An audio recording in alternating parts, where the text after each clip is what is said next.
اگرچہ بھٹکے ہوئے ہیں لیکن کبھی بھولی ہوئی منزل بھی یاد آتی ہے راہی کو، اور بھٹکے ہوئے آہو کو پھر سوئے حرم لے چل۔ اس کی ضرورت ہے مسلمان کو پھر اس کا مقصد یاد دلایا جائے۔ پاکستان اس لیے نہیں بنایا گیا تھا کہ ہمارے ہاں ٹاٹے اور برلے نہیں تھے تو ہمارے پاس اس کے بھی باپ وجود میں آ جائیں، اس لیے تو نہیں بنایا گیا تھا۔ پاکستان اس لیے نہیں بنایا گیا تھا کہ جاگیرداروں کی جاگیرداریاں محفوظ ہو جائیں، پاکستان اس لیے تو نہیں بنایا گیا تھا۔ اور یہ کہ نمازیں اور مسجدیں تعمیر ہو جائیں، مسجدیں تو امریکہ میں تعمیر ہو رہی ہیں عالی شان سے عالی شان، اس لیے پاکستان نہیں بنا تھا۔ آج بھی مسلمان، میں معذرت سے عرض کر رہا ہوں مولانا سے، آج بھی بھارتی مسلمان کی ایوریج نمازی ہونے کے اعتبار سے پاکستانی مسلمان سے کہیں بہتر ہے۔ آج بھی برقع نظر آ جائے گا تو ہندوستان میں نظر آ جائے گا۔ میں نے اپنی آنکھوں سے دیکھا چند سال پہلے، جب مکہ مسجد حیدرآباد دکن میں 3 دن مسلسل میری تقریریں ہوئی ہیں، 10,000 مرد اور 5,000 خواتین، اور ان میں سے کوئی بغیر برقعے کے نہیں تھی۔ ایک سیلاب نظر آ رہا تھا برقعوں کا کہ جب جلسہ ختم ہوا ہے رات کے 12 بجے 3 دن تک متواتر۔ یہاں کہاں نظر آئے گا برقع آپ کو؟ یہاں تو جس کے پاس 2 پیسے ہو گئے اس نے سب سے پہلے برقع اتار کے پھینک دیا۔ معلوم اچھی طرح سمجھ لیجئے، یہ چیزیں تو وہاں زیادہ ہیں یہاں کی نسبت۔ اصل ضرورت تھی کہ یہاں اس نظام کو قائم کیا جائے، وہ نظام عدل اجتماعی، وہ جس میں حریت ہو، جس میں عام آدمی بھی خلیفہ وقت کو ٹوک سکے۔ یہ کرتا کیسے بن گیا؟ ایک خاتون بھی کھڑی ہو کر دامن پکڑ لے، عمر تمہیں کیا حق ہے کہ ہمارے مہر کے اوپر پابندی لگا رہے ہو، جبکہ اللہ نے نہیں لگائی۔ اللہ قرآن میں قنطارہ کا لفظ استعمال کر رہا ہے۔ ڈھیروں سونا دے دے کوئی شخص اپنی بیوی کو مہر کے اندر، طلاق دیتے وقت اس میں سے کچھ نہیں لے سکتا۔ آپ کون ہوتے ہمارے حق کے اوپر پابندی لگانے والے؟ اور عمر نے کہا، آج ایک بڑھیا نے وہ اب عمر کو دین سکھایا، آرڈیننس واپس۔ حضرت سعد ابن ابی وقاص رضی اللہ تعالی عنہ جو فاتح ایران تھے، وہ گورنر ایسے ہی نہیں بن گئے تھے ریوڑیاں بٹی ہو اور گورنر ہی مل گئی ہو، وہ تو خود فاتح تھے ایران کے، اس لیے گورنر تھے۔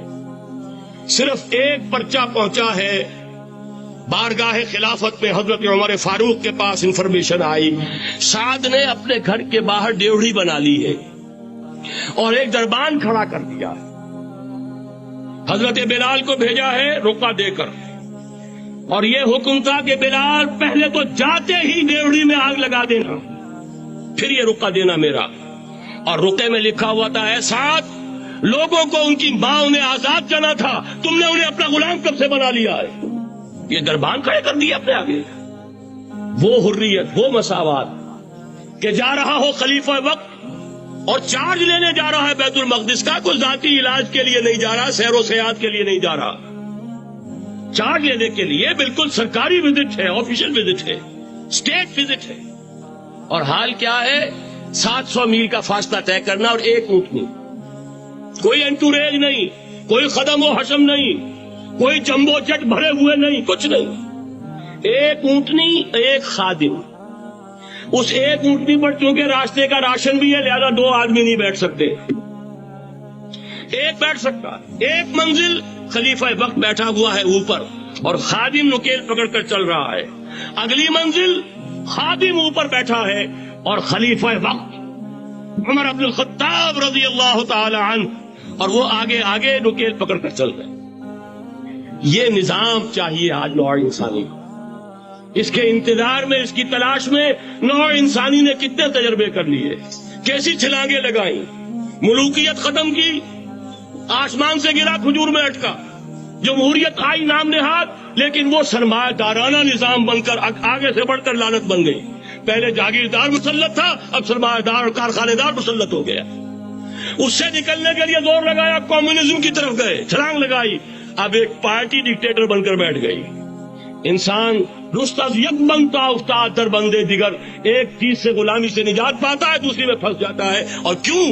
کہ وہ نظام عدل اجتماعی جو محمد عربی کو دے کر بھیجا گیا تھا، اس کے کسٹوڈین سوئے ہوئے، اس کے کسٹوڈین کو اندازہ ہی نہیں۔ یہ نسخہ تو ہمارے پاس تھا، ہمیں عمل کرنا تھا اور دنیا کے سامنے پیش کرنا تھا. پاکستان بنایا اس لیے گیا تھا کہ ہم اس کا ایک نمونہ دنیا کے سامنے پیش کریں گے. قائد اعظم نے فرمایا تھا کہ ہم یہ چاہتے ہیں کہ پاکستان کی صورت میں عہد حاضر میں اسلام کے اصول حریت و اخوت و مساوات کا ایک نمونہ قائم کر کے دکھائیں. کہاں ہے وہ؟ بھٹک گئے، سو گئے. بہرحال اب بھی وقت ہے، جب تک سانس تب تک آس. میرے عزیز نے تو ڈرایا ہے اور صحیح ڈرایا ہے. اللہ تعالیٰ نے 25 برس انتظار کیا تھا. پہلے عذاب کا کوڑا پھر مارا ہماری پیٹھ پر. وَلَنُذِيقَنَّهُم مِّنَ الْعَذَابِ الْأَدْنَىٰ دُونَ الْعَذَابِ الْأَكْبَرِ. بڑے عذاب سے پہلے چھوٹا عذاب کا مزہ چکھائیں گے. لَعَلَّهُمْ يَرْجِعُونَ، شاید کہ لوٹ آئیں. کوئی عجب نہیں اس عذاب الادنا سے بعد ہم جاگے نہیں، ہوش میں نہیں آئے. کوئی عجب نہیں کہ بڑے عذاب کا کوڑا ہماری پیٹھوں پر برس جائے. لیکن مجھے یہ یقین ہے، نوٹ کر لیجئے، اگر یہ دوسرا امکان ہو گیا، خدا نہ خواستہ اللہ کے عذاب کا کوڑا ہماری پیٹھ پر برسا، مجھے یقین ہے اللہ ہندوؤں کو مسلمان بننے کی توفیق دے گا. لیکن اسلام کا بول بالا اسی خطے سے ہو. تاریخ میں یہ ہو چکا ہے آیا فتنہ تاتار کے افسانے سے، پاسباں مل گئے کعبے کو صنم خانے سے. تاتاریوں کے ہاتھوں کروڑوں مسلمان قتل ہوئے، لیکن اسلام نے تاتاریوں کو فتح کر لیا. اور پھر اسلام کا مسلمانوں کا دوسرا دور عروج انہیں تاتاریوں کی مختلف شاخوں کے تحت ہوا. وہ تاتاری ہی تو تھے، وہ سارے ہورس، ٹرکش ہورس، ترکان تیموری، ترکان سبوی، ترکان سلجوقی، ترکان عثمانی، وہی تو اسٹاک تو وہی ہے آیا فتنہ تاتار کے افسانے سے، پاسباں مل گئے کعبے کو صنم خانے سے. اس لیے کہ حضور نے فرمایا مشرق سے ہوگا، جہاں سے فوجیں چلیں گی. تو کوئی عجب نہیں. بہرحال یہ دو امکانات ہیں، لیکن اس کا فیصلہ تیرے ہاتھوں میں ہے، دل یا بدن. سیدھی بات. اگر تو اب بھی ہم ٹھیک ہو جائے، جاگ جائے، ہوش میں آ جائے، قوم یونس کی طرح توبہ کر لے، تو بغیر عذاب کے کوڑے کے رحمت خداوندی ہم پر سایہ کرے گی. اگر ہم نہ جاگے تو وہ عذاب کا کوڑا آئے گا. یہ نہیں میں کہہ سکتا ان ادری قریب بعید ما توعدون، یہ میں نہیں کہہ سکتا.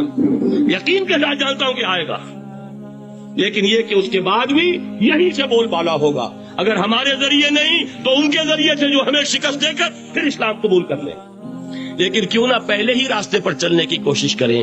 وہ راستہ کیا ہے، بس صرف چند منٹوں میں اس کی میں وضاحت کر دوں گا، اس لیے کہ سارا ہمارا جوش بھی ہو، جذبہ بھی ہو، ارادہ بھی پیدا ہو جائے. کوئی لائن آف ایکشن سامنے نہ آئے تو پھر نتیجہ نہیں بنتا. پہلی بات میں مولانا سے معذرت کے ساتھ عرض کروں گا. مولانا نے فرمایا تھا کہ یہاں ایمان بہت ہے، نمازی اکثریت میں ہے. مجھے ادب کے ساتھ اختلاف، ایمان نہیں ہے. یا قرآن جھوٹا ہے یا ہم میں ایمان نہیں. قرآن کہتا انتم الاعلون ان کنتم مومنین، اگر تم مومن ہوگے تم ہی سربلند رہو گے. ہم تو سربلند نہیں ہیں، تو کیا کہیں کہ قرآن جھوٹا؟ ایمان نہیں ہے. ہمیں موروثی عقائد مل گئے ہیں اپنے والدین سے. ہم by birth, accident of birth مسلمان ہو گئے ہیں. ہم نے اسلام کی کوئی قیمت نہیں دی ہے، اسلام کو کوئی تکلیف جھیل کر اپنے لیے اختیار نہیں کیا ہے.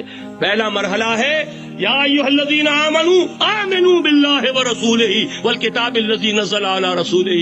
اے ایمان والو، ایمان لاؤ. ایک درجے میں تو ایمان والے ہو کہ اقرار باللسان کر رہے ہو، آمنت باللہ کما ہوا باسمائہ وصفاتہ وقبلت جمیع احکامہ، اقرار باللسان وتصدیق بالقلب. آمنت باللہ وملائکتہ وکتبہ ورسلہ والقدر خیرہ وشرہ من اللہ تعالی والبعث بعد الموت. لیکن یہ اقرار باللسان ہے، کبھی ذرا دلوں میں جھانکو. تصدیق بالقلب ہے. تصدیق بالقلب ہو جائے تو زندگی کا نقشہ بدل جائے، سوچ بدل جائے، ترجیحات بدل جائیں. آج زندگی سب سے عزیز ہے، پھر شہادت کی موت اس سے کہیں زیادہ عزیز ہو. نشان مرد مومن باتو گویم جو مر گائے تبسم بر لبے اوست. تو پہلا مرحلہ ہے ایمان کی تجدید. ایمان کو تازہ کرو، ایمان کو تازہ کرو، اور اس کے لیے منبع اور سرچشمہ قرآن حکیم. هو الذی ينزل على عبده آیات بینات لیخرجکم من الظلمات الى النور. قرآن سے ہی لوگوں کو بلاؤ، تلاوت آیات کے ذریعے سے لوگوں کو کھینچو، یہ میگنیٹ ہے جو سلیم الفطرت لوگوں کو کھینچ لے گا. پھر اسی کے ذریعے سے تزکیہ کرو. یا ایھا الناس قد جاءتکم موعظۃ من ربکم